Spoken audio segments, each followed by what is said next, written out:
The new album's called Hospital, and Hospital is like a word I made up, like lost in the hospital. And basically, what happened was, you know, through complications of diabetes, I had my right leg amputated under my right knee.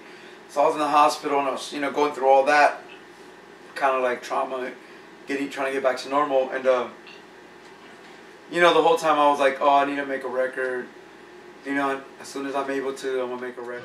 Once again, it's on. Los Angeles Mexicans on some fuck Donald Trump shit. Selling CDs out of the trunk, spitting bars like a Zanny overdose. Most folks can comprehend bending light. I'm the son of the magician, mission statement. So once I kind of like got out of the hospital and got, you know, back home and was more ready to work, I just started working on it. Had a couple songs, had a couple old beats, and then through this record label called Water the Plants, based out of Santa Fe Springs, California, I got like a little deal, and then I just started going in and recording. And you know, between recording over there, recording with my man Sully out here in San Bernardino, and recording, just, you know, getting everything done, we pieced it together in about 3 months. And yeah, we are rocking, from pop locking to block rocking. I wanted it up, but the universe was cock blocking. Had to try them all to see that they were all rotten. You got problems, we got problems. We're still yacht rocking.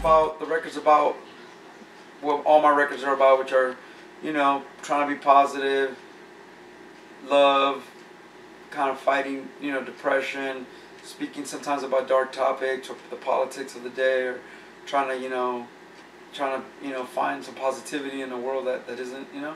Mm-hmm. So yeah, that's what my topics are all usually the same, and it's also made in the way that most of my records are made, where it's produced by various people. Baby, you make me want to rob a bank just to leave the money on your doorstep. I don't care about me, I want to make sure you're kept in the latest fashion, smashing, crashing. There's 2 features on the record. One song called Yacht Rocking featured my man Sully from Grim Image and my homie K-Born, who was from Funky Town Pros in LA. And then the other song is called Lonely. It features Slug from Atmosphere. And so those are the 2 songs. It was a 15-song album, and I usually make tons of collabs. I'm like the collab king. I make collabs with everybody. I wanted to make a record that, you know, Sully and K-Born are like my day-to-day kind of like road dogs, homies. So that was the natural thing to make a song with the, you know, your tightest boys. And then Slug was like the one feature, you know, like in the sense of like getting somebody out there that kind of been out, you know. Officer down, mobile phones, drowning out the sound of all the broken bones. Full grown, fuck 12, fuck the king and the throne, and fuck y'all as well. Now leave me alone. I've got this girl named Sophia Pfister, who I've been collabing with for about the better part of 4 or 5 years with. She's an amazing folk singer, songwriter, and she sings on 4 songs, you know? Oh, awesome. She's dope, man. I'm so lonely and I can't stand it, but I demand it, because I feel so holy when I'm empty-handed and the world is silent. My favorite song on the album is called, it's actually ended up being the first song on the album. It's called I Love You, I'm Sorry, which is actually produced, one of the 2 songs produced by the in-house staff at the label. This guy BDR, and Omar Goodness was actually the executive producer of the album. He's a old school hip hop head, you know, Taco Naso. You know, his family owns the Taco Naso franchise and stuff, and he always used to throw shows at the Taco Naso and stuff. But yeah, it's called I Love You, I'm Sorry, and it was actually the first song I made with them when I walked in and started working on the project, and it was just, the beat was dope.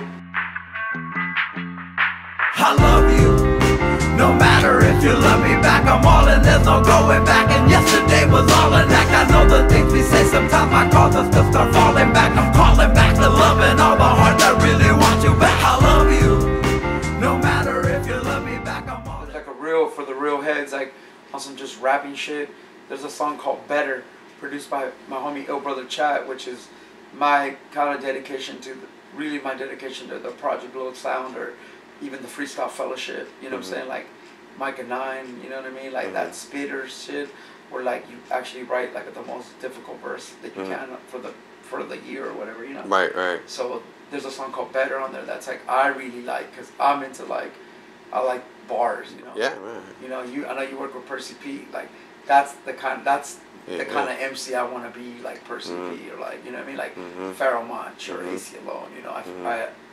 I tend to really just get into people that just spit banana bars, you know, ridiculous, endless bars. I like that kind of stuff. I'm the kind of innovator that was rocking season of disintegrator. If you cross me in the field, went up in the defibrillator. Silly hater, you were just an imitator. I'm only a little evil, call me Little Vader. My DJ the Jack on a little fader. Obi-Wan Kenobi, Kobe Bryant, the facilitator.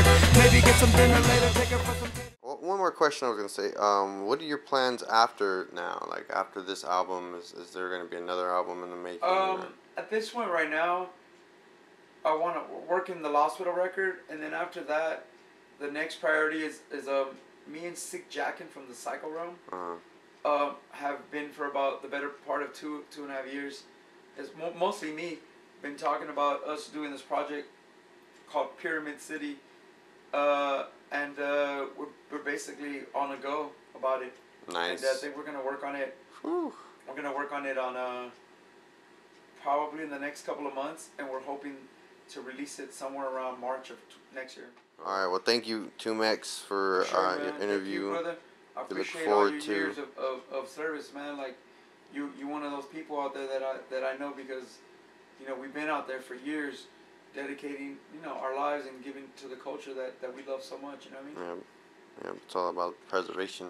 For sure. Well, it's all about the passing on of the oral tradition. Right. You know what I mean? Because just like everything else, if the past isn't constantly taught to the youth, then it's like they want it to disappear. They want, you know what I mean? They want consciousness to disappear. Yeah. So we have to keep it up, you know? Yep.